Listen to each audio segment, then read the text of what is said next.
ma chambre, le deuxième jour, je rencontre des gars, on dit non, mais on va pas rester enfermé ici, on va faire le mur, on va aller en boîte de nuit. Tu vois. Donc voilà ce qui s'est passé, c'est que moi j'ai commencé la formation militaire en faisant des méthodes de camouflage, passer entre les murs, escalader pour sortir. Ce que j'avais qu'une envie, c'était ça. Donc on a fait des trucs qui étaient incroyables. Je me rappelle d'une marche de nuit où tu sais, on faisait marcher la nuit. Je veux dire, on avait 16-17 ans. Donc tu marchais 20 km la nuit, machin et tout. On était par petits groupes. Et puis on était crevés, on en avait marre. Et puis on a toqué à la porte d'une maison. Là, on a été accueillis dans une grande ferme. Et on a passé la soirée avec le gars à regarder un western au coin du feu. Et le lendemain, il nous a emmenés discrètement vers l'arrivée. Et on avait passé une de nos meilleures nights, quoi, tu vois ce que je veux dire. Moi, je me rappelle de quand il y avait un conflit, il y a 20 ans. À la télé, tu voyais qu'une seule chose, c'était des conférences de paix, conférences de paix, conférences de paix. Tout le monde se mettait tous autour de la table pour faire des conférences de paix pour arriver à une issue. Bien sûr. Là, on en est à 2 ans, plus de 2 ans en Ukraine. Beaucoup de conférences de paix.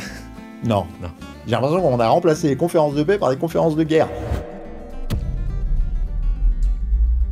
Michel, bienvenue sur Origine. Merci. Ça va, on est à Paris aujourd'hui. Ouais. Pendant le mois de juillet, bientôt août. J'arrive de Bretagne, moi. Tu vois. Je fais le contraire, je viens à Paris. T'es en Bretagne, tu es où? Tu vis où exactement? Je vis entre Rennes et Vannes, exactement. Okay. Petit village qui s'appelle Baignon, à côté de la forêt de Pimpon.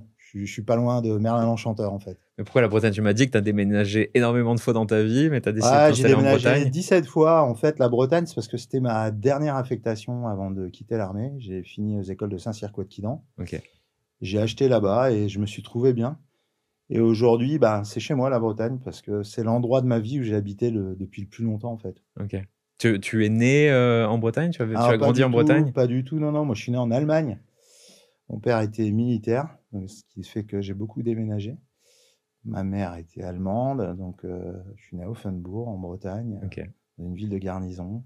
Après, j'ai déménagé au rythme des différentes mutations de mon papa. Ouais. Voilà. Ok. Je te propose parcours militaire très très intéressant. Tu as terminé, il me semble, il y a une dizaine d'années. C'est ça, en 2015? En 2010, j'ai fini. 2010. Donc, ce qui m'intéresse, c'est aussi de raconter ce parcours militaire, parce que tu as aussi une vie en 2 phases, comme tu le décrivais, dans le corps de l'armée, armée de terre. Et après, tu t'es lancé dans l'entrepreneuriat, et tu es un passionné et un expert dans toutes les nouvelles technologies, l'AR, la blockchain, l'IA. Donc, je pense que cette interview va être passionnante. De plus est, c'est des sujets qui me passionnent également. Ce que je te propose, c'est de te présenter, qui tu es, qu'est-ce que tu fais à l'heure actuelle. Et après, on parlera de ton parcours, peut-être justement de ton papa qui était militaire, de l'Allemagne et de comment tu as évolué dans ce corps de métier. Ok. Écoute, Michel Ruiz, moi j'ai 56 ans. Je suis marié depuis 37 ans, c'était mon anniversaire de mariage hier. Ok, voilà. félicitations. J'ai 2 enfants, 2 petits-enfants. Ok. Oui, j'ai eu un parcours qui s'est divisé à peu près en 2. Une première partie de vie dans l'institution militaire, dans l'armée de terre, où je suis rentré en école militaire à l'âge de 16 ans. Voilà. Et j'en suis sorti à 41 ans. J'ai passé 25 ans. Voilà, 25 ans, riche d'expérience. Et tu me disais que ton papa donc, était militaire en Allemagne. C'est quoi la genèse de tout ça? En fait, lui, c'était une époque où, voilà, pareil, il commandait dans des garnisons. Et puis, la genèse, c'est que on avait eu la chance de partir. Mon père a été affecté en ambassade en Tunisie. Et moi, j'ai suivi, en fait. Voilà, j'avais 14-15 ans. J'étais au lycée français de la Marsa. C'était très, très sympa. Des très bons moments. C'est là que j'ai commencé la plongée. J'adorais ça. Et puis, à 16 ans, il m'a dit, tu vas aller en école militaire. Donc, j'avais pas vraiment prévu ça à la base, quoi. Et je me suis retrouvé en école militaire à Issoire, qui était une ancienne école qui n'existe plus aujourd'hui. Et pour en revenir à ton père, c'est-à-dire qu'il était en Allemagne par rapport à cette par rapport à son Allemagne affectation, divisée par rapport à ses affectations, voilà. Lui, au mur de Berlin. Exactement. Il a été aussi à Berlin. Après, il était à Offenbourg, etc. Après, il est rentré en métropole et moi, je suis parti faire cette école militaire en Auvergne. Voilà. Alors, pourquoi tu es rentré en école militaire? Est-ce qu'il voulait que tu suives le même parcours que oui, lui? je pense clairement. C'est-à-dire que moi, j'étais à l'époque, j'étais un doux rêveur et je suis toujours un rêveur. Donc, pour moi, le rêve, c'est pas une. En fait, je pense que le rêve, c'est la clé du succès. En fait, il faut rêver. En fait, il faut rêver les choses. Donc, moi, j'étais rêveur. J'étais pas à l'école, j'étais pas super assidu. Et en plus, j'avais été orienté dans les matières techniques et les maths, ça me plaisait pas. Moi, j'avais plus le côté littéraire, mais à l'époque, tu sais, quand tu faisais quelques fautes d'orthographe, tu pouvais pas être littéraire. Mais en fait, moi, le côté littéraire, c'était lire des aventures, c'était l'histoire. L'histoire, ça me plaisait. J'étais plus sur ces matières-là.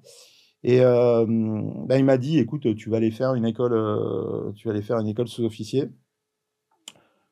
Comment il m'a persuadé? Il m'a dit que si je réussissais le concours, j'aurais une planche à voile. Donc, moi, tu veux, à 16 ans, tu sais pas ce que tu vas faire de ta vie, donc tu te dis, tu sais quoi, déjà, je vais prendre ce qu'il y a, tu vois. Et donc, je suis rentré dans cette école, donc j'ai eu une planche à voile un an après. Et là, j'ai découvert un monde qui, pour moi, a été complètement étranger parce que, oui, mon papa était militaire, des fois, je l'accompagnais à la caserne, mais ça m'intéressait pas trop. Et j'ai passé 3 ans.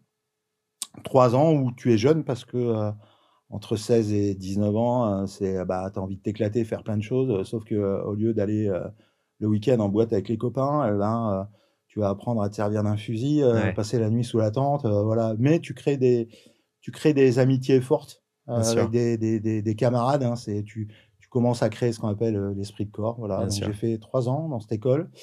Ça n'a pas toujours été facile. Je crois que je suis sorti dans les derniers de promotion. Donc, je n'ai pas du tout choisi ce que je voulais faire. Mais tu sais, il y a un adage qui dit dans la vie, les premiers, etc. Voilà. Donc, inversement. Donc, je suis sorti. Et puis, ma première affectation, ça a été Châteauroux. Châteauroux, c'est une ancienne base américaine qui avait fermé et qui était devenue le plus grand centre de formation des appelés de l'armée de terre. Il faut imaginer, si tu as déjà vu des films à l'époque du Vietnam où on enrôle les gars par centaines, tu vois, on leur coupe les cheveux comme ça, c'était ça à Châteauroux, quoi. C'était un train qui rentrait dans la caserne comme ça, avec tous les appelés qui étaient appelés pour faire leur service national. Ils étaient rentrés dans le train à Paris, ils arrivaient, on ouvrait les wagons, et là, on était là en train d'accueillir 1200 gars en civil. C'est juste énorme, quoi, tu vois.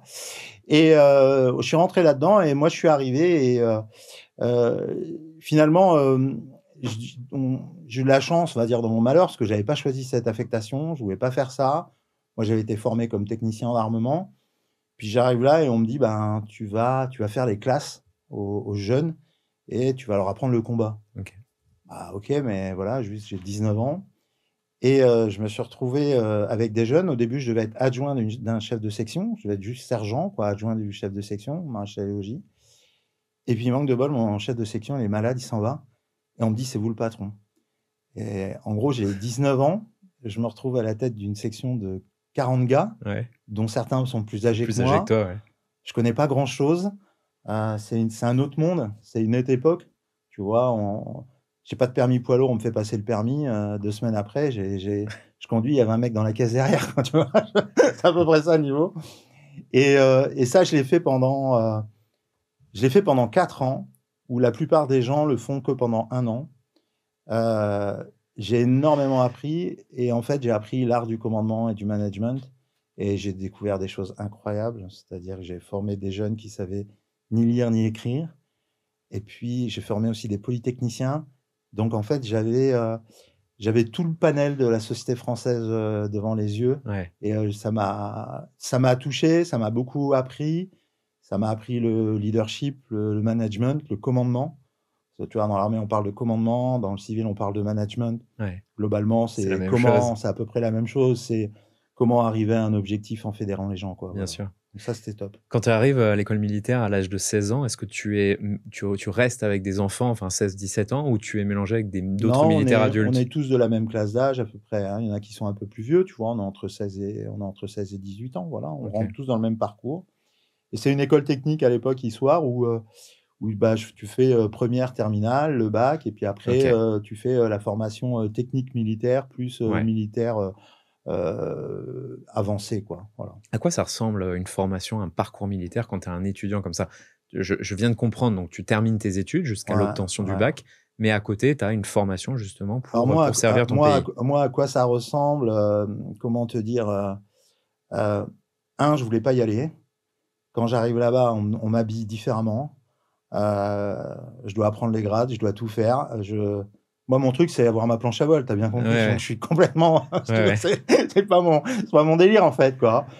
Et je sais pas pourquoi, j'ai toujours eu cette capacité à rencontrer des gens, tu vois, et à sentir le feeling des gens. Et donc, dans la chambre, le deuxième jour, je rencontre des gars, on dit non, mais on va pas rester enfermé ici, on va faire le mur, on va aller en boîte de nuit, tu vois. Donc, voilà ce qui s'est passé. Sauf que moi, j'ai commencé, tu vois, la formation militaire en faisant des méthodes de camouflage, passer entre les murs, escalader pour sortir, parce que j'avais qu'une envie, c'était ça. Donc, après, la formation, oui, c'est quelque chose d'assez rigoureux. Je veux dire, quand tu as 16 ans, tous les matins, tu te lèves beaucoup plus tôt que dans ta vie normale. Tu vas faire des travaux d'intérêt généraux, tu vas faire du nettoyage, tu vas servir à l'ordinaire au restaurant pour les autres. Après, tu pars en cours. Après, le soir, tu as des cours militaires. C'est pas ce qu'il y a de plus exaltant, je dirais. Mais tu perçois certaines choses, notamment toute la notion de cohésion, d'amitié, de fraternité. Tu sais ce que c'est que évoluer aussi dans la difficulté et la douleur. Et finalement, quand tu réussis quelque chose, ça n'en est que mieux, quoi. Est-ce que tu as accepté l'autorité dès que tu es rentré? Ouais, je l'ai accepté. Je l'ai accepté parce que naturellement, je l'ai accepté. C'est-à-dire que pour moi, commander, c'est apprendre à obéir. C'est-à-dire que tu sais bien obéir, donc tu peux bien commander, parce qu'en gros, tu dois toujours un effet miroir. Donc, j'avais pas de problème avec l'autorité. Par contre, j'avais des problèmes avec la méthode de notation. Parce qu'en gros, on te forme en tant que chef et on te note sur ta capacité à commander tes amis. Ok. Ça ne marche pas, en fait. Ouais. Un ami, c'est fait pour aimer, pas pour être commandé. Quand tu commandes, tu peux commander à des gens et tu peux devenir ami par la suite avec eux. Mais avant tout, tu les commandes. Okay, et ça, c'est complètement différent. Ouais. Quand tu as tes super potos et qu'on te juge sur ta capacité à commander tes amis, ça ne marche pas. Et c'est pour ça qu'en fait, moi, ça ne marchait pas dans ce format de notation. Par contre, dès que j'ai été dans la vraie vie et j'ai commandé des gens que je ne connaissais pas, des jeunes en l'occurrence, là, de suite, ça a fonctionné. Est-ce que justement, ils vous mettent des limites? Parce que la fraternité est une composante essentielle, j'imagine, du corps de l'armée, de ne faire qu'un, finalement, avec tout le groupe. Est-ce qu'ils vous mettaient quand même des limites en termes de créer des amitiés, des affinités avec... Non, il n'y avait pas de... Les limites, c'était des limites structurelles, parce que, tu sais, tu es enchambré, tu es assise dans la chambre, il faut être organisé, tout le monde n'a pas ces mêmes modes de vie, tu peux t'entendre avec des gars, pas d'autres, donc non, il n'y a pas de limite. Même les N+1, les N+2, ils pouvaient quand même créer des liens d'amitié. Ouais, alors on pouvait créer, bien évidemment, parce qu'il y a toujours des chefs qu'on apprécie plus que d'autres. Hein. Encore une fois, c'est les chefs qui ont la capacité à donner du sens à l'action, et bon, ça, c'était pas toujours le cas. Hein. Mais non, il n'y avait pas de, si tu veux, il n'y avait pas de nivellement ou de structure particulière, quoi. En fait, l'emploi du temps, il est tellement dense que tu t'adaptes, et puis voilà. Ouais, bien sûr. Tu finis ta journée, tu es crevé, tu te réveilles le lendemain. Je veux dire que tu dors, ouais. Est-ce que tu as eu des mauvaises expériences, justement, pendant cette formation militaire? Il y a toujours des mauvaises expériences, mais il y a des expériences qui sont tellement incroyables. Qui marquent. On parlait d'expérience, alors moi, j'ai jamais eu vraiment de mauvaises expériences, mais on a fait des trucs qui étaient incroyables. Je me rappelle d'une marche de nuit où, tu sais, on faisait marcher la nuit. Je veux dire, on avait 16-17 ans. Donc, tu marchais 20 km la nuit, machin et tout. On était par petits groupes. Et puis, on était crevés, on en avait marre. Et puis, on a toqué à la porte d'une maison. Là, on a été accueillis dans une grande ferme. Et on a passé la soirée avec le gars à regarder un western au coin du feu. Et le lendemain, il nous a emmenés discrètement vers l'arrivée. Et on avait passé une de nos meilleures nights, quoi. Tu vois ce que je veux dire. Et on s'est jamais fait prendre. C'est clair. Voilà, tu vois. La formation militaire, au début, c'est un tronc commun et après, il y a des spécialisations. Ouais, c'est ça. Donc, la dernière année, moi, j'ai fait une spécialisation en armement. Donc, armement petit et gros calibre. Et après, je me suis spécialisé dans l'armement petit calibre dès que je suis arrivé en atelier, en unité, etc. C'était déjà ta passion pour peut-être les technologies? Pas du tout. Alors, déjà, ouais, parce que j'avais une passion pour la tech et je ne m'étais pas rendu compte. Pour moi, l'armement, tu vois, ce n'était pas de la technologie. Quand je suis rentré dedans, je me suis rendu compte à quel point c'en était. Ouais. Voilà, et ça m'a passionné. Et j'ai eu la chance, justement, dans ma carrière, de faire beaucoup de recherche et développement en armement. Écrire des ouvrages, travailler sur des armements de tout type, notamment aux écoles militaires de Bourges, où j'ai formé énormément de techniciens, de techniciens supérieurs experts. Et ça m'a enchanté, j'adorais ça. Non seulement j'apprenais aux gens à réparer les armes, et puis j'allais tirer avec, etc. Donc j'ai une expérience très variée là-dedans. Ok. Donc après cette formation et cette spécialisation, quel est ton parcours à partir après, je rentre en régiment, je commence à faire de la formation militaire. Et puis, très rapidement, je vais aller travailler en atelier, je vais faire de la formation en armement. Après, je vais partir en régiment. J'ai eu la chance de partir 2 fois, un séjour de 2 ans en Nouvelle-Calédonie, au 42e BCS. Après, j'ai été au 2e RPIMA à La Réunion, donc je fais Nouvelle-Calédonie, Réunion. Là-bas, je suis dans les régiments des forces et en fait, je fais de la maintenance de l'armement. C'est-à-dire qu'on apprend, on s'assure que le parc armement, tu vois, à l'époque, c'était des FAMAS, aujourd'hui, c'est des HK, mais que le parc d'armement soit parfaitement en état. La première chose, c'est pas se faire mal avec sa propre arme. Hein, déjà, c'est déjà ça. Voilà. Et puis aussi, beaucoup travaillé dans la R&D, l'expérimentation des armes. J'ai pas mal travaillé aussi avec les forces spéciales, à tester des matériels armement. J'ai fait des stages un peu partout, en Allemagne, chez HK, etc. Pour voir comment tout ça fonctionnait. J'ai eu la chance de partir aussi en mission. J'ai fait des missions, dont une mission au Burkina Faso, où j'ai dû former des techniciens sur l'armement soviétique. Et là, on est 11 septembre 2001. Et je me rappelle, je suis là-bas, je suis en train de former les gars et je pars de A à Z. C'est-à-dire qu'on me dit, voilà, tu vas les former K-47, AK-74, que du matériel russe. Donc avant, ils étaient formés par des Libyens et c'était la première fois que les Français les formaient. Et nous, on n'avait pas de corpus, on n'avait pas de documents, on n'avait rien en fait. Et là, moi, j'ai adoré ça parce que j'adore les notions d'exploration. Donc, je suis parti de documentation russe. J'ai scanné les vues éclatées, je les ai retravaillées, j'ai fait des photos et j'ai refait toutes les documentations techniques en français. Parce que eux avaient acheté des armes justement. Alors eux, ils sont beaucoup de pays de l'Afrique de l'Ouest étaient équipés d'armements russes, donc ils n'avaient pas d'armement français. Donc moi, j'arrive pour les former, faut que je les forme sur l'armement. Donc un mois avant, je prépare les cours.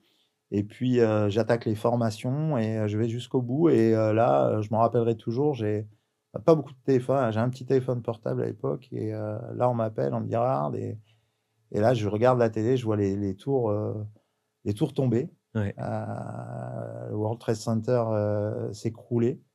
Et je me rappelle, j'étais avec un copain, on regarde la télé. Et il se reconnaîtra, il s'appelle Gilles. Il me dit ah Mimi et tout, c'était un parachutiste. Il me dit tu sais quoi, on va aller en Afghanistan. Parce que nous on voyait l'Afghanistan comme à l'époque des films de Rambo, tu sais, on voyait ça un territoire, mais on croyait pas si bien dire. Bien sûr. Donc quelques années après, ça a été juste incroyable. C'est-à-dire que quand il y a eu l'engagement des forces, moi dès le début on m'a dit on a besoin des documentations que tu as faites. Pourquoi ? Parce que on va commencer à déployer nos forces spéciales en Afghanistan. Donc, et du coup, le fait que j'ai travaillé sur de l'armement russe et tout, ça a servi à ce moment-là. Est-ce que tu peux dire qu'il y a eu un avant-après par rapport à cet attentat du World Trade Center ? Clairement. C'est-à-dire que nous, on était dans une notion où, si tu veux, on était vraiment dans un monde bipolaire. C'est-à-dire ce qu'on essaye de nous refaire croire aujourd'hui, en l'occurrence, qui n'existe plus, mais en gros, il y avait le bloc de l'Ouest et le bloc de l'Est, quoi. Et pendant des années, on s'était entraîné aux batailles de chars, le grand ennemi, tu vois, c'était comme ça. Bon. Et puis là, d'un coup, on se rend compte que le conflit, il est asymétrique. C'est du terrorisme, ça peut arriver de n'importe où. Et là, on réapprend à faire la guerre. Mais vraiment. Alors, quand on avait dit oui, quand il y avait eu la guerre du Golfe, on avait réappris. Non, on avait fait un gros déplacement massif, c'était pas pareil. Mais là, avec l'Afghanistan, on rentre dans du combat en localité, dans des choses qui sont très intenses, rapprochées. Donc, ça change beaucoup de choses. Ouais. Ça change la manière de s'entraîner. Ça commence à changer les équipements. Ça commence à changer la vision des hommes par rapport à l'engagement. On commence à avoir des morts au combat, mais vraiment. Je repense toujours, parce que j'avais des camarades là-bas, mais je repense toujours à Ouzbin, à l'attaque d'Ouzbin. Donc, où on a perdu plus de 10 soldats dans une embuscade. Donc là, on a vraiment compris que la guerre, c'est pas n'importe quoi. Et c'est pour ça que je suis j'en parle avec beaucoup d'assurance, hein, parce que souvent autour de moi, dans des conversations de bar, de quartier, les gens me parlent de guerre, on parle d'Ukraine, je dis, mais la guerre, les gars, c'est terrible, vous vous rendez pas compte. Nos aïeux sont sacrifiés pour qu'il y ait de guerre. Et aujourd'hui, la négociation, ça devrait être la première chose. Or, j'ai l'impression qu'il n'y a que de l'escalade, il n'y a que des intérêts financiers. Bien sûr. Mais la guerre, c'est très, très compliqué. Et je pense qu'aujourd'hui, la douleur, le sacrifice, la mort, on a une société qui n'est pas du tout prête à ça. Non. On est très, très loin de toutes ces réalités. Ouais, surtout qu'on voit récemment Emmanuel Macron qui fait des promesses d'augmentation du budget de l'armée, parce que pendant un moment, finalement, le budget militaire par rapport au PIB avait considérablement diminué. Et là, il est en train de réaugmenter. Alors, il réaugmente, mais en fait, le général de Villiers, à l'époque, avant de donner sa démission, avait dit non, il faut l'augmenter. Pourquoi ? Parce que, en fait, très longtemps, à la chute du mur soviétique, à la chute du bloc soviétique, à la chute du mur de Berlin, on avait dit on va bénéficier des dividendes de la paix. C'est pas la peine de s'équiper parce que de toute façon, il n'y a plus de menace. Or, la menace a toujours été là. Bien sûr. Et si vas pacem parabellum, qui veut la paix prépare la guerre, ça a toujours été ça. C'est-à-dire qu'avoir un minimum d'équipement pour assurer sa sécurité et sa souveraineté nationale, c'est vraiment ce qu'il faut faire. Et au bout d'un moment, à force de ronger sur ces budgets, on était arrivé au plus bas. C'est-à-dire qu'au bout d'un moment, tes véhicules, tu n'as plus de pièces, ils ne roulent pas, les gars, ils ne peuvent pas s'entraîner, ils n'ont pas de matériel. Moi, je parle d'une époque où des appelés du contingent, quand j'y étais, un appelé qui faisait son service militaire et qui était tireur mortier, peut-être qu'il allait tirer pour s'entraîner, rien que dans son année, peut-être qu'il avait tiré 500, 600 obus. Un professionnel aujourd'hui, dans sa vie de militaire en 20 ans, peut-être qu'il en aura tiré 200. Est-ce que tu penses que le gouvernement, l'État français a réduit son budget militaire puisqu'il y avait peut-être cette confiance avec l'OTAN ou peut-être les ogives nucléaires aussi, on est en position de force en termes de dissuasion? Alors, la position de la dissuasion, moi, j'ai que mon expertise à moi. La dissuasion nucléaire sont des symboles forts. C'est comme l'autonomie énergétique, etc. C'est un des piliers de notre société française. Mais tout ne peut pas se construire dessus. Et la preuve, on le voit aujourd'hui pour l'énergie. L'énergie, ça peut changer. La dissuasion nucléaire, ça peut aussi changer. Je donne un exemple très simple. On va parler d'IA tout à l'heure. Personne n'a été choqué par le fait que, pour la première fois au monde, il va y avoir un EPR, une centrale nucléaire privée pour Amazon aux États-Unis. Ça choque personne. Bien sûr. C'est-à-dire que le monde est en train de changer, là. Tu vois ? Voilà. Tu sais, je lisais par exemple la Suisse qui a des abris antinucléaires qui dépassent très largement la population mondiale. Je crois que ça peut accueillir 120% de la population environ. La France, on parle de moins d'1%. Et je m'intéresse à ce sujet. Je dis pourquoi la France, finalement, n'investit pas plus que ça dans les abris nucléaires. Et la réponse courte, c'était on a la dissuasion nucléaire. C'est sur ce principe qu'on se base, justement, pour éviter qu'il y ait des attaques sur notre territoire. Ouais, je pense qu'on a aussi la notion, si tu veux, on capte des signaux. Nous, humains, on capte des signaux, des informations de tous les côtés. Et ces informations, on en crée notre propre interprétation et on en crée un modèle. Okay, il faut savoir que là, quand tu parles d'abri, on rentre dans la notion de survivalisme. Le survivalisme, aujourd'hui, c'est pris très, très au sérieux. Bien sûr. Pourquoi ? Parce qu'il y a une grande partie des gens qui disent notre modèle, tel qu'il existe, sur la planète, ne tiendra pas. Il va y avoir une transition, on va changer de modèle. Et ils se disent comment je peux survivre à ça ? Et finalement, c'est ce que j'écrivais aussi un peu dans mon livre, c'est que je pense qu'aujourd'hui, il va y avoir deux vertus. C'est comme des grandes oppositions. C'est-à-dire qu'il y a l'hypertechnologie et il y a ce qu'on appelle la low technologie. Okay ? Ces deux ont énormément de valeur. C'est-à-dire que si tu dois investir, tu peux dire j'investis dans une ou j'investis dans l'autre. Parce que la technologie, la low technologie, finalement, c'est ce qu'on appelle un petit peu le mode dégradé. On connaît bien ça à l'armée parce que quand on est militaire, on t'apprend à travailler dans un mode dégradé. C'est-à-dire réussir à effectuer une mission avec le moins de moyens possible. Je prenais toujours un exemple de low technologie. Par exemple, la communication. Tu vois, la communication, quand il y a eu la guerre en Ukraine, d'un coup, on coupe tous les réseaux de communication. Donc, les gens disent, je vais utiliser Starlink. En attendant, on s'est rendu compte que on pouvait faire de la communication, par exemple, en peer-to-peer. Donc, peer-to-peer sur un téléphone, en Bluetooth, on peut parler d'un quartier à un autre quartier sans avoir de réseau téléphonique. Donc, ça existe. Et ça peut rentrer aussi dans des nouvelles technologies dites low-tech. Aujourd'hui, d'ailleurs, l'ancien patron de Twitter relance une application comme ça en peer-to-peer. Tout à l'heure, tu as abordé une notion, c'est la guerre asymétrique. Si je comprends bien, c'est le fait que les Occidentaux sont surarmés, ont une très haute technologie, et on a des pays, par exemple, que tu parlais de l'Afghanistan, qui ont beaucoup moins de moyens. Et donc, eux, leur façon de faire la guerre, finalement, c'est via le terrorisme et des choses comme ça. C'est exactement ça. Donc, cette asymétrie, aujourd'hui, elle est partout. C'est-à-dire qu'elle est liée à plusieurs choses. Elle est liée à la capacité de créer un impact fort avec des moyens moins disants. J'en ai un exemple très simple. Nous, si je devais faire une comparaison, par exemple, avec ce que j'ai connu il y a longtemps, ce qui n'est plus mon métier aujourd'hui, mais sur l'armement petit calibre et sur des fusils de précision. Nous, on a toujours vu, tout au début, dans les années 70, on voyait un fusil tireur d'élite comme quasiment un objet de concours. C'est-à-dire que c'est la valorisation au premier impact. Il fallait que le premier impact, il faut être dans la cible, comme si tu faisais les Jeux Olympiques, tu vois, en plein milieu. Les Russes, ils avaient des fusils, ils avaient un Dragunov, qui au premier impact était peut-être beaucoup moins précis, mais par contre qui tirait en semi-automatique beaucoup plus rapidement et qui avait une lunette avec un gros grossissement. Ce qui fait que l'idéal, c'est de descendre le gars en face, c'est pas de savoir si je l'ai eu par le premier coup. Si je mets 1, 2, 3 et qu'il tombe, et que je peux l'avoir de beaucoup plus loin, j'ai encore plus de réussite, quoi. Et aujourd'hui, la menace asymétrique, je pense que tout repose sur notre capacité justement à accepter et à tolérer certaines choses. Tu vois, tuer des gens avec un obus ou tuer des gens avec un véhicule, le résultat est le même. Tu tues des gens, et l'impact, il est très très fort.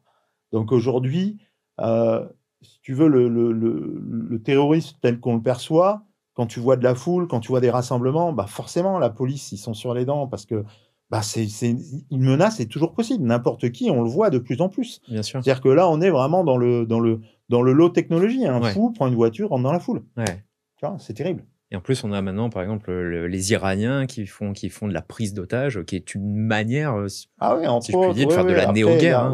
Ce sont des moyens de pression diplomatique. C'est des moyens de pression diplomatique. La diplomatie... Moi, j'étais un amoureux de la diplomatie. Je pense toujours à Talleyrand, je pense à la France comme vecteur de la diplomatie dans le monde. Aujourd'hui, franchement, j'ai l'impression que tout ça, ça disparaît, quoi. Moi, je me rappelle quand il y avait un conflit, il y a 20 ans, la télé, tu voyais qu'une seule chose, c'était des conférences de paix, conférences de paix, conférences de paix. Tout le monde, on se mettait tous autour de la table pour faire des conférences de paix pour arriver à une issue. Bien sûr. Là, on en est à plus de 2 ans en Ukraine. Il y a beaucoup de conférences de paix ? Non. J'ai l'impression qu'on a remplacé les conférences de paix par des conférences de guerre. Non, il faut forcer les gens à s'asseoir autour de la table. Alors on va dire non, c'est pas possible, c'est toujours possible. C'est marrant que tu en parles parce que je voulais aussi aborder ce sujet. Lorsque les États-Unis ont été attaqués au World Trade Center, ils ont voulu forcer, si je puis dire, les Européens ou la France à rentrer en guerre avec eux, notamment pour l'Irak. Et je me souviens de ce discours de Dominique de Villepin sous la présidence de Jacques Chirac qui disait, pour résumer, notre arme c'est la diplomatie et on ne souhaite pas rentrer dans ce credo-là. Il avait complètement raison. Nous on a... je pense qu'il avait raison parce que on avait cette capacité à l'époque incroyable de capter ces signaux faibles et de dire « Attendez les gars, il y a un truc qui ne va pas là. On ne peut pas partir comme ça. » Aujourd'hui, je pense que tout cède à l'urgence. C'est la vitesse qui commande. Or, ce n'est pas la vitesse qui doit commander. Plus la civilisation s'élève, plus elle doit faire preuve de tempérance. Moi, je suis plus stoïcien, tu vois. Un Marc Aurèle, il se pose, il réfléchit, il dit « On va voir ce qu'on fait. » Alors, aujourd'hui, on cède finalement à l'influence des médias, à la rapidité, c'est-à-dire que le temps l'emporte sur tout. C'est-à-dire qu'il fut une époque où il y avait un temps long, parce qu'on n'avait pas de pression médiatique. Tu vois, quand un chef décidait de quelque chose, il dit « Ok, on va mettre ça en place », on n'était pas en train de vérifier toutes les 2 minutes s'il l'avait fait ou pas. Bien sûr. Je veux dire, on lui faisait confiance dans le temps. Aujourd'hui, la forme l'a largement emporté sur le fond. C'est-à-dire, c'est plus la nature de la décision qui est importante, c'est la manière de l'exprimer. C'est la punchline. Tu vois? Bien sûr. Et ça, c'est juste pas possible. Ouais. Tu vois, alors que la diplomatie, c'est tout sauf ça. J'ai vu un film à l'époque que j'avais trouvé incroyable. Peut-être vous le retrouverez sur YouTube. J'ai complètement oublié le nom. C'était fait par un réalisateur belge, qui s'appelle Le Diplomate. C'est un gars, c'est un vrai reportage, hein, qui a acheté un passeport diplomatique.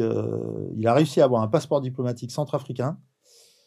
Il part en Centrafrique pour construire une usine d'allumettes. Alors, tu vas me dire, c'est un truc complètement dingue, quoi. Et il va filmer tout son périple et il va parler de diplomatie. Je pense que c'est le meilleur film que j'ai jamais vu sur la diplomatie. Il dit une chose qui est très intéressante à un moment. Et ça, pour moi, j'ai l'impression qu'on est tellement là-dedans. Il dit, la diplomatie, c'est comme un grand banquet. Soit tu es assis autour de la table, soit tu es inscrit au menu. Mais tu ne le sais jamais. Ouais. Belle analogie. Voilà, exactement. Tu vois. Aujourd'hui, on voit la géopolitique qui est en train de, en termes de guerre et de tension, qui est en train de s'intensifier. Hein, Taïwan, la Chine, l'Ukraine, la Russie, l'Israël, autour les pays autour. Une question un peu stéréotypée. Est-ce que tu penses que les 10 prochaines années vont être une néo-guerre mondiale?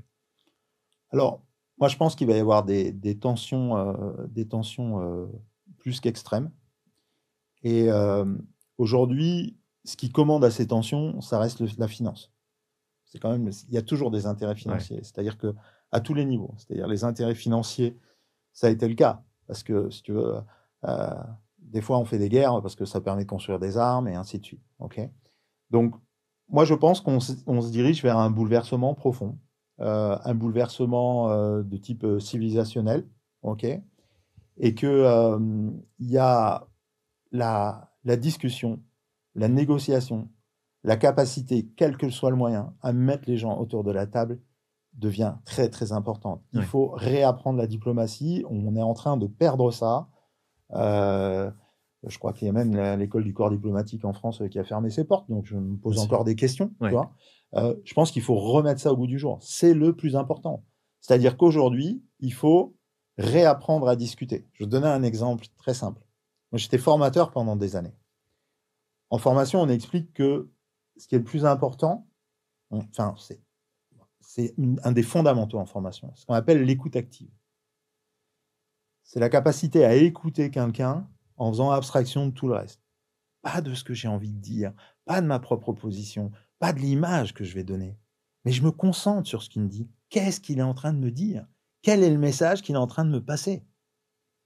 Et ça, si c'est quelque chose qu'on arrivait à faire avant parce que on n'avait pas cette injonction temporelle, il faut aller vite, il faut répondre vite, il faut faire les choses vite, ce qui nous permettait d'avoir plus de temps pour cette écoute active. Aujourd'hui, comme tout est tellement rapproché, comme tout est tellement prêt, je ne sais pas si tu te rends compte, à une époque, je veux dire, tu disais quelque chose, le temps que ce soit relayé dans la presse, il fallait que quand même quelqu'un vérifie l'information, fasse un communiqué de presse, ça passait par 2-3 organes de vérification, et puis globalement, 24 heures, 48 heures plus tard, il disait quelque chose. Et il s'assurait que tu n'aies pas changé d'avis avant de publier. Ouais. Bah aujourd'hui, si jamais une parole s'échappe, elle est relayée par Twitter, c'est mort. Bien un sûr. pays peut tomber en guerre. Absolument. Tu vois? Et je prends toujours aussi ce que j'expliquais à mes enfants ou aux jeunes, aux petits-enfants, je prends toujours l'analogie de la feuille de papier. Je suis désolé, mais quand une parole est sortie, elle ne peut pas revenir. Ouais. OK? Donc, je prends ma feuille de papier, elle est impeccable, j'écris un mot dessus, je la froisse, j'essaie de la défroisser, ça ne marche pas. Bien sûr. Ça ne reviendra jamais. C'est clair. Voilà. Donc, cette notion de réflexion, poser les choses, ne rien dire, c'est un acte de diplomatie. Je ne dis rien. Vous savez quoi? Je ne me prononce pas. Ouais. La Suisse, typiquement. Alors, la Suisse, des fois, c'est le fait de ne pas se prononcer, c'est de ne pas prendre de décision, pas prendre parti pour un ou pour l'autre, mais par exemple, ne rien dire. Ne pas faire un communiqué de presse, ne pas dire « je pense que », ne pas engager, c'est déjà un acte de diplomatie. Ouais. C'est-à-dire que c'est faire preuve de recul. Et aujourd'hui, je pense que le recul et la tempérance, ce n'est pas la première qualité. Est-ce que ce serait un aveu de faiblesse que de ne rien dire? En fait, c'est comme ça que c'est jugé. C'est-à-dire que, en fait, on donne tellement d'importance à ce qu'on va penser de nous qu'on se dépêche de dire quelque chose. Non, en fait. Ne cédons pas à la pression du jugement. Bien sûr. Tu vois ce que je veux dire? On est au-dessus de ça. Voilà. Est-ce que tu penses que ces tensions géopolitiques actuelles ont un lien, direct ou indirect, avec ces nouveaux leaders, Argentine, Donald Trump aux États-Unis, l'italienne, je ne sais plus comment elle s'appelle, le Premier ministre israélien. Ouais. On voit de plus en plus finalement de personnes qui arrivent presque en surhomme et qui imposent un nationalisme, une identité, un unilatéralisme. Est-ce que tu penses que ces tensions sont liées justement à ces nouveaux personnages, nouveaux caractères? Je pense que ces personnages sont issus des tensions. Okay. C'est plutôt le contraire. Que c'est une conséquence de ça. C'est une conséquence. Et la conséquence, elle est liée au fait que, tu vois, moi, je vais pas rentrer dans une notion de politique identitaire ou pas. Moi, j'ai une vision qui est beaucoup plus large que ça. Je suis tellement effrayé du désaffection de la politique par les jeunes générations. En fait, il n'y a rien de pire pour faire détester la politique, la vie de la cité, que ce qu'on fait aujourd'hui. Ouais. C'est-à-dire que quand tu discutes avec un jeune de 18 ans et que tu parles de politique, alors tu vas avoir des jeunes qui sont incarnés, qui ont envie d'y aller, etc. Tu vois, ça existe. Mais globalement, ce n'est pas leur sujet, en fait. Non. Et c'est ça qui est grave. C'est-à-dire que ce qui est grave, c'est que ce ne soit plus devenu leur sujet. Que ce soit plus devenu un sujet qui les passionne. Bien sûr. C'est-à-dire que là où la société, la civilisation va mal, c'est quand on perd la notion de bien commun. Et aujourd'hui, on perd la notion de bien commun. C'est-à-dire qu'on est arrivé à un niveau d'individualisme tel que, au final, on est plus dans comme je le dis souvent, on n'est plus dans une société de possession. On est dans de l'économie d'usage, on est dans de l'expérientiel, on est dans le pour soi, mais le bien commun, on l'a oublié. Et quand on parle de bien commun, on est obligé de le marketer avec quelque chose. Donc, c'est une association. Non, le bien commun, c'est tout ce que tu fais. Ouais. C'est la manière de te comporter avec ton voisin, dans la rue, ce que tu dis. C'est ça le bien commun. Bien ce sûr. que tu fais, c'est la capacité à être, au-delà d'être... on parle souvent de bienveillance. Tu vois. Tout le monde te dit qu'il faut être bienveillant. Par contre, personne ne te parle de bienfaisance. Ouais. Moi, c'est facile d'être bienveillant. Tu sais, je suis bienveillant, je dis pas de mal, c'est pas ça, être bienveillant, c'est plus que ça. Être bienfaisant, c'est comment je t'aide. Bien sûr. Ça, c'est autre chose. Est-ce que je suis capable de te consacrer du temps gratuitement? Ouais. Autre chose. Pour en revenir sur la guerre entre l'Ukraine et la Russie, c'est vrai qu'il y a eu une dynamique de diplomatie, mais de ce qu'on comprend aujourd'hui, qui est relayé par les médias, c'est que Poutine maintient ses positions, qu'il veut bien parler ou négocier, mais qu'il est extrêmement difficile de négocier avec Poutine. Lui, il a sa vision en tête de ce que c'est la Russie. Il ne veut pas sortir de ses positions. Et qu'au bout d'un moment, j'ai l'impression que la conséquence de ça, que comme si on arrivait finalement dans une rue où on ne peut pas faire demi-tour. Tu sais, on a une lecture qui nous est donnée. La lecture qui nous est donnée aujourd'hui, c'est une lecture mainstream. Moi, je suis très factuel. Il y a des États, il y a des lois, il y a des accords qui sont signés, il y a des contrats qui doivent être respectés.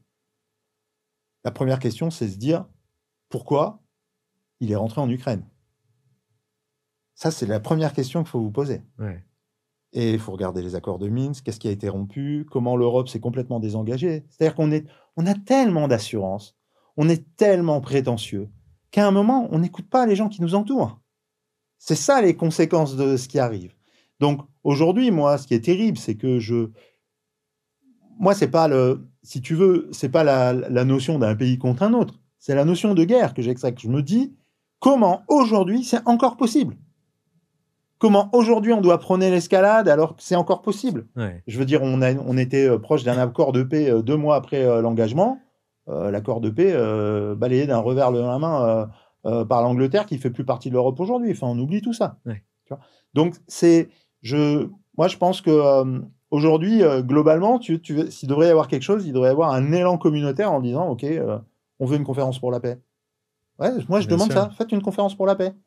Mettez, je veux dire, demain, tu arrives, au lieu de dire Poutine, il veut pas, tu vas voir tous les pays des BRICS, tu leur dis, vous savez quoi, on va faire une conférence pour la paix. Et on va tout faire pour que vous veniez. Et tu mets tout le monde autour de la table. Si tu mets tout le monde autour de la table dans une conférence de la paix et que Poutine il est tout seul, il viendra. C'est aussi simple que ça. Voilà. Et je ne fais pas de politique, hein. Ouais. T'as bien compris. J'ai souvent l'impression que c'est le déclencheur, c'est un pays qui se sent menacé. Hein. Je pense que le fait que l'Ukraine voulait rentrer dans l'OTAN, la Russie s'est sentie menacée, ou par exemple les Iraniens qui étaient en train de développer des ogives nucléaires, l'Israël s'est senti menacé. C'est normal parce que, enfin c'est normal, si tu veux, chaque pays défend une forme de précaré. Il ne faut pas oublier d'où vient la Russie, quoi. Avant la Russie, c'est l'URSS. C'est un empire. Ouais. C'est des dizaines de pays. OK. Explosion de l'URSS, elle est morcelée, etc. OK, les frontières sont définies. Les gars, vous avez tous eu votre indépendance, on est dans notre truc, on n'en bouge plus.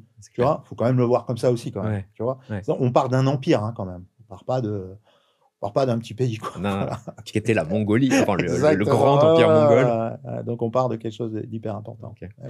Avant qu'on passe au prochain sujet, hein, qui est ton parcours entrepreneurial et également les technologies, est-ce qu'il y a d'autres anecdotes ou d'autres choses que tu souhaiterais aborder sur ton parcours militaire ou peut-être sur la scène internationale aujourd'hui? Non, la scène internationale, je pense qu'on en a assez parlé. Moi, parcours militaire, j'ai adoré ce que j'ai fait. Je pense que il faut. Je passe beaucoup de temps. J'ai encore beaucoup de frères d'armes. Alors, je suis très très éloigné parce que je suis vraiment dans l'entreprise aujourd'hui.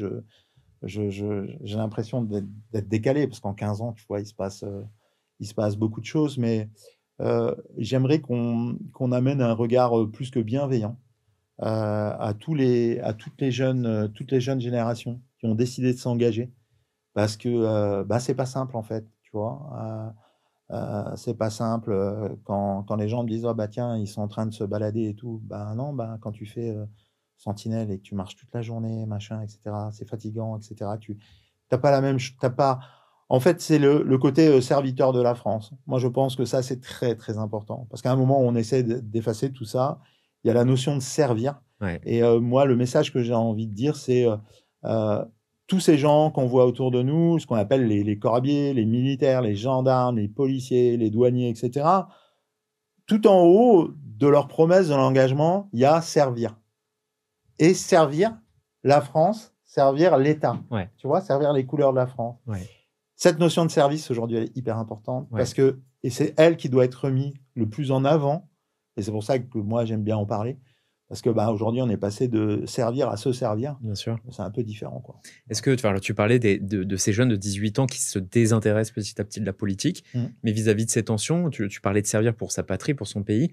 Est-ce que tu sens un élan chez les jeunes, justement, d'aller dans des services militaires Je pense pas. Je pense pas. Très, très, très honnêtement, je ne suis pas dans les chiffres ni dans les statistiques, etc. Mais je ne sens pas cette mobilisation-là. Je pense que c'est difficile. Alors, on l'a pas parce que c'est un tout. En fait, c'est l'image qu'on donne, c'est plein de choses. Et comme je dis, encore une fois, je pense que le fait de se réintéresser à la politique, à la vie de la cité, c'est se réintéresser à son pays et c'est se réintéresser à vouloir le servir. Ouais. Et tout commence par là. Ouais. Tu vois. Ouais, je suis donc, j'en veux aux politiques pour ça, en fait. J'en veux aux politiques pour ce côté-là. Alors, les gens ont dit, mais t'as qu'à faire de la politique. Non, ça ne m'intéresse pas. Les seules fois où j'ai essayé, j'ai regardé à peu près comment ça se passait. C'est pas ça, en fait. Tu vois ce que je veux dire? J'ai pas envie. Tu vois, pour moi, c'est pas ça.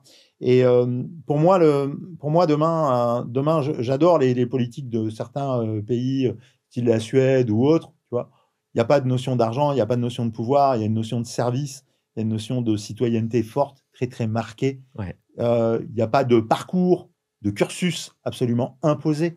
Donc ça j'aime assez, quoi, tu vois. Moi je suis le côté plus autodidacte, hein, Ce qu'il faut, c'est que tout le monde puisse accéder à ces technologies parce que c'est notre environnement, en fait. C'est-à-dire que tu pourras plus vivre sans IA, sans AR, sans blockchain dans les années qui viennent. La blockchain, elle sera partout. Un élément automatique de certification parce qu'on n'a rien trouvé de mieux pour l'instant. Aujourd'hui, l'enjeu, je souris presque parce qu'on est tellement éloigné de la réalité du terrain que si on fait pas quelque chose très rapidement, ça va être catastrophique. C'est-à-dire que, dans un exemple très simple, prends tous les programmes d'enseignement supérieur et regarde où il y a des départements IA. Ouais. Il n'y en a pas. Ouais. Et c'est catastrophique. tout ce qu'il y a au fond de toi, c'est ta force. Yann ne le saura jamais. C'est pour ça qu'il faut absolument limiter, tu vois, un Neuralink, etc. Il ne faut pas aller là-dedans, machin, etc. C'est ton cerveau, c'est ton libre arbitre, c'est ce que tu sais.